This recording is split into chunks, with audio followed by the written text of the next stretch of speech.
Hmm. Je devais faire une vidéo là, j'avais même déjà commencé à préparer les éléments de cette vidéo là. Mais finalement, je vais plus la faire. Peut-être ce sera pour un autre jour. Parce qu'entre-temps, je suis tombé sur une vidéo là. Oh là là, je suis obligé d'en parler. L'interview de Pulchérie TND sur Aluida. C'est quelque chose. Bonjour mesdames, messieurs, bonjour, bienvenue à Aluida Info. Nous avons le plaisir d'accueillir aujourd'hui une invitée spéciale, une grande dame, la grosse pointure de la musique tchadienne, une belle voix qui vous séduit ces derniers temps à travers les réseaux sociaux. Elle est là dans notre 4 minutes pour nous parler de sa carrière musicale. Bonjour madame, bienvenue. Bonjour, c'est vraiment un plaisir. Veuillez vous présenter à nos internautes. Ok, je m'appelle Pulchérie TND. Mon nom d'état civil, c'est Tinda Alaridi Pulchérie. Ouais. J'ai 24 ans et je suis auteure-compositrice tchadienne, musicienne et voilà ce que je suis aujourd'hui. Il y a quelque chose que je n'ai jamais compris. Bon, déjà, pourquoi est-ce qu'ils se voient? Pourquoi deux jeunes sur un plateau culturel se voient? Qu'est-ce que le fil a fait ici? Ok, attendez, j'arrange. Pourquoi vous vous voyez? Tutoyez-vous. En plus, c'est deux jeunes. D'où est venue l'inspiration de faire de la musique? D'accord, ça a commencé à Dakar. J'ai participé à une émission de télé-réalité et dans cette émission-là, il était question de montrer son talent et c'est là que je me suis demandé, mais qu'est-ce que je sais faire? Est-ce que je dois montrer mes talents culinaires? Est-ce que je dois chanter? Au final, j'ai choisi de chanter et à partir de là, je me suis dit, il faut que je me lance de manière professionnelle dans la musique. Ça fait déjà combien de temps? Ça fait déjà 2 ans. Waouh, seulement. Oui. D'accord. Et dites-nous, d'où est venue l'amour d'aller la musique à la guitare? Parce qu'on voit dans vos trucs, vous jouez souvent la guitare. Mais qu'est-ce qu'il a avec ces histoires de d'où est venu quoi? D'où est venue l'amour d'aller la musique à la guitare? D'où est venu l'amour d'allier la musique à la guitare? Faux, nos journalistes culturels. Ok. Est-ce qu'il vous arrive souvent qu'on vous dit que vous êtes talentueuse?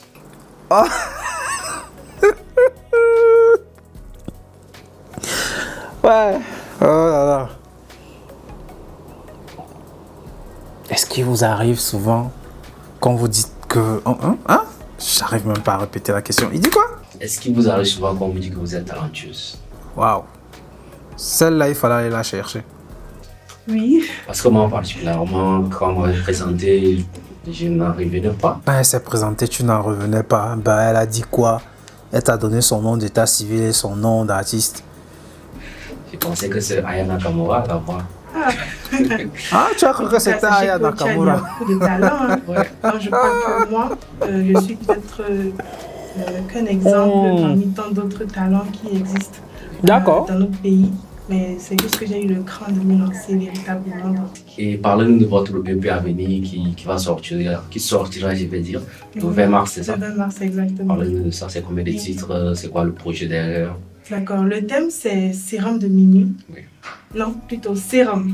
Voilà, parce qu'il y a souvent... Un titre sérum de minuit, c'est ça? Le single qui est sorti récemment, c'est sérum de minuit. Et l'EP, c'est sérum. Voilà, c'est sérum. Donc cette EP compte 6 titres. Et voilà, je ne veux pas trop spoiler. Vous allez découvrir ça le 20 mars. D'accord, on espère, Inch'Allah. Et déjà, sérum de minuit, quelle est la magie derrière le clip? Parce que on ne sait pas. On s'est dit que c'est pas une tchadienne. Ah là là là là là là là là là là. Quelle est la magie derrière le clip? Parce qu'on ne sait pas. On se dit que ce n'est pas une tchadienne.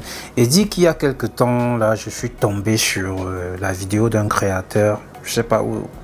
Je sais pas le créateur de quel pays, peut-être camerounais, qui a réagi sur le clip vidéo de K2 où il disait que je savais pas que les Tchadiens chantent comme ça.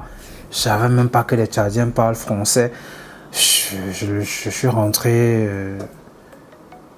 sur le mec, mais après quand même nos propres journalistes déjà disent ce genre de choses.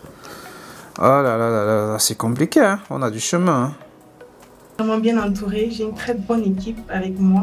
Je travaille avec avec un label appelé Seven Records. Oui. Et un réalisateur, le label aussi du réalisateur, c'est Ecolab. Donc c'est grâce à eux que j'ai pu réaliser ce clip-là. Et c'est un clip à fond propre. Hein. Donc j'ai pas de producteur, j'ai personne. Pour le moment, je travaille toute seule. Hormis le fait que je fasse de la musique, je suis également assistante comptable. J'ai un master en ingénierie financière que j'ai obtenu à Dakar.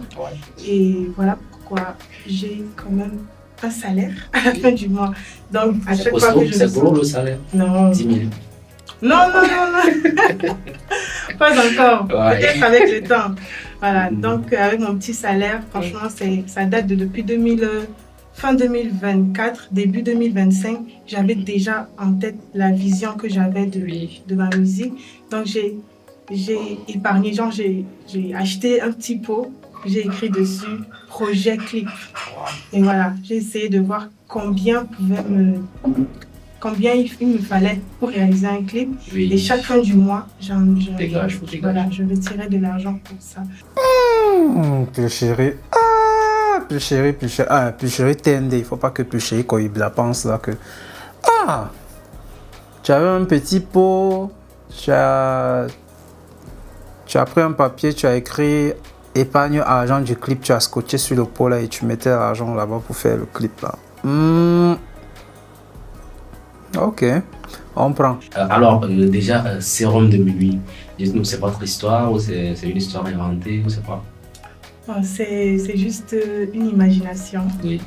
Mais j'ai essayé d'allier cette imagination à la vie réelle parce que je sais qu'en tant que jeune, on a tous envie d'être avec une personne spéciale, une personne qui nous fait sentir seuls sur Terre.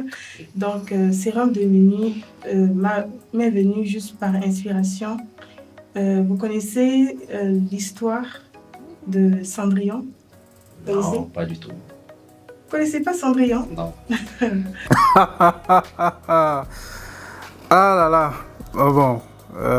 J'ai l'habitude de dire que notre plus gros problème dans la culture ici là, c'est que les journalistes culturels eux-mêmes ne sont pas cultivés. Et ça, c'est un gros problème. La culture, avant tout, c'est l'ouverture, c'est la découverte, c'est aller vers l'inconnu. Donc, quand un journaliste culturel dit qu'il ne connaît pas l'histoire de Cendrillon, bon, je ne dis pas que l'histoire de Cendrillon, c'est une histoire universelle, mais quand même. Alors, dites-nous, quel est votre coup de cœur? Mon coup de cœur? Ah, bien sûr. Qu'est-ce que vous y est arrivé de bien? Le gars dit, quel est votre coup de cœur? La go fait, mon coup de cœur, c'est quoi? Le coup de cœur, quoi? Vous avez des regrets, ça vous est arrivé d'avoir des regrets, j'ai fait abandonner, ça ne marche pas? Oui, au départ, parce que c'était trop dur. Qu'est-ce qui s'est passé? Financièrement, c'était pas ça, parce que je n'avais pas d'argent, surtout quand j'étais à Dakar. J'étais qu'étudiante et avec mon petit argent de poche. Voilà, avec mon petit argent. Vous avez l'argent. Mais non, c'est pas trop ça toujours, mais franchement, je suis tellement déterminée que l'argent pour moi, c'est un détail. Oh, Pull chéri, si l'argent pour toi, c'est un détail, on sait pourquoi l'argent pour toi, c'est un détail. Oh là là, c'est quel genre de modestie ça, non? Oh. Comment l'argent peut être un détail pour toi, non? En tout cas. Je me dis que si je me mets à fond, j'arrive à attirer des personnes qui ont la même vision que moi et ça facilite en fait D'accord. Et est-ce que depuis que vous avez commencé, la musique vous a donné un peu de fonds, généré un peu de bénéfices? Oui. On m'a déjà invité dans plusieurs festivals depuis que je suis arrivée et les cachets sont assez intéressants. Votre plus gros cachet était combien? Mon plus gros cachet... Comment? Non. 10 millions? Non. Wow. Mon plus gros cachet était de 1 million. Waouh. Déjà? Oui, c'est lors de la cérémonie de remise des parchemins de l'université Mikosi. Voilà, c'est là-bas qu'on m'a donné 1 million pour la prestation. Super. Et j'y ai même chanté avec mon doué. C'était vraiment super. comme on a l'habitude de dire que toute vérité n'est pas bonne à dire, toute information aussi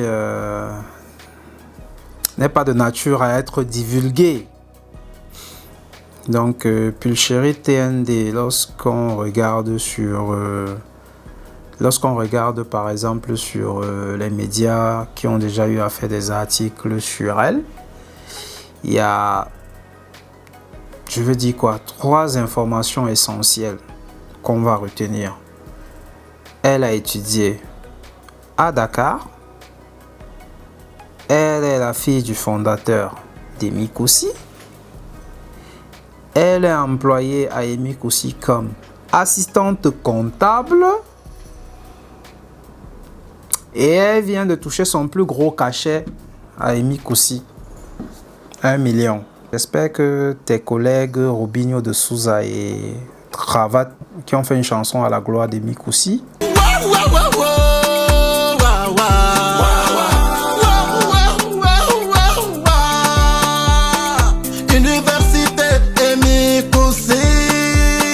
et qui ont aussi presté ce jour-là. J'espère qu'ils ont eu des millions à la hauteur de leur carrière. Bon, comme le plateau même d'Aluida, elle est devenue spécialiste dans la réception des artistes qui parlent des millions.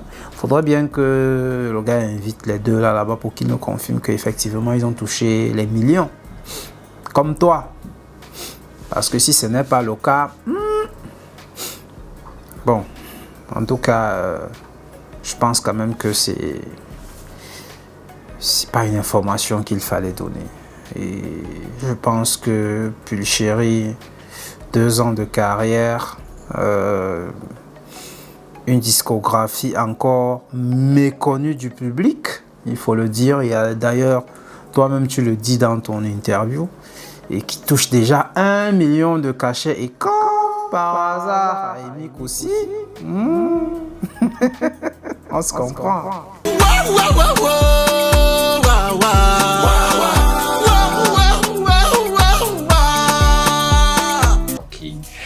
Là, on arrive pratiquement à la fin de l'émission. Vous avez un message pour le public tchadien?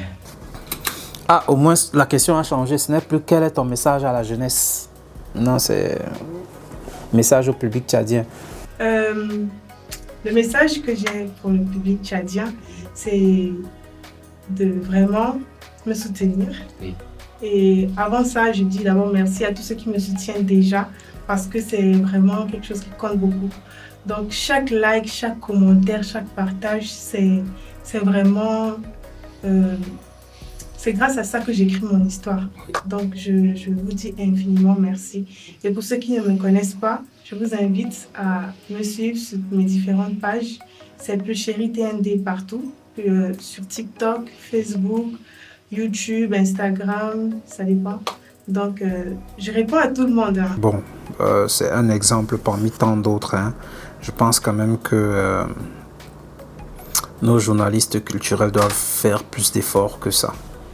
Lorsqu'ils reçoivent des artistes, vraiment préparer les questions pour donner de la profondeur à l'échange. À Pulchérie, ce que j'ai envie de lui dire, c'est que elle est en pleine promotion.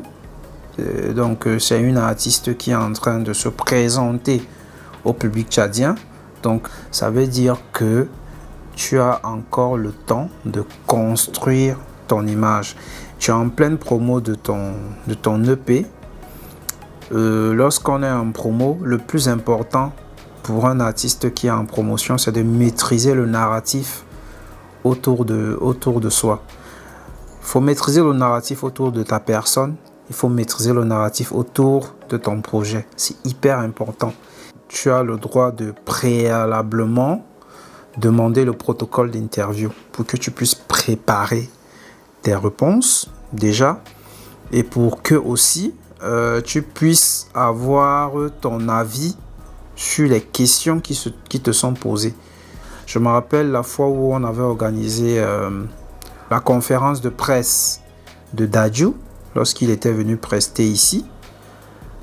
Avant de commencer la conférence de presse, son manager, ou c'était son manager, c'était son agent qui était avec lui, avait dit aux journalistes exactement quelles sont les questions qui sont proscrites. Et je me rappelle très bien que son agent avait dit, sur toutes les questions qui sont posées, aucune question sur sa vie personnelle, aucune question sur son frère, ça veut dire que sur Maître Gims. Et je pense que nos artistes aussi ont le droit de maîtriser l'information autour d'eux. Allez, on fait comme ça et bon courage aux Barcelonais.